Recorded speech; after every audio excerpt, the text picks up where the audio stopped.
Rivoyatni boshladim, nos chekishni tashladim. Bahorda ochlar o't, qo'shiqni o'tkazgan tut. 8-mart edi, onajonlar bayrami.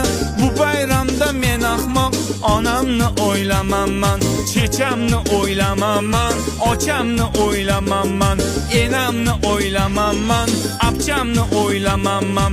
Munday o'ylab qarasam, hech kimni o'ylamaman. Kompot bo'lib men ahmoq, bir qizni o'ylab faqat. Qizni labi botekis, figurasi notekis. Nima deydi bu ahmoq, yeymizmi deydi kekis.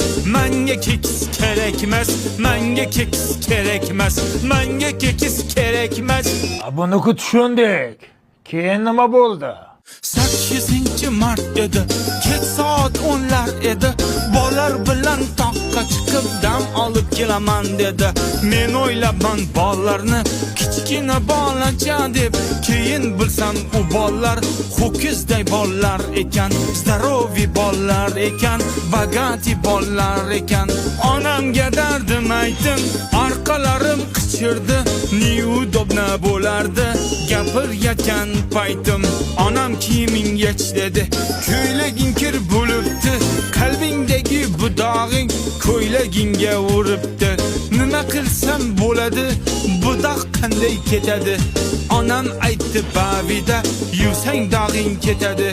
Kiyiming oq qiladi, qalbingni pok qiladi. Allergiya chaqirmaydi, dadang ham baqirmaydi. Mana tushunib yetdim, 8-mart kuni onajonlar bayrami. Boshqasini bilmadim, faqat onalar bayrami.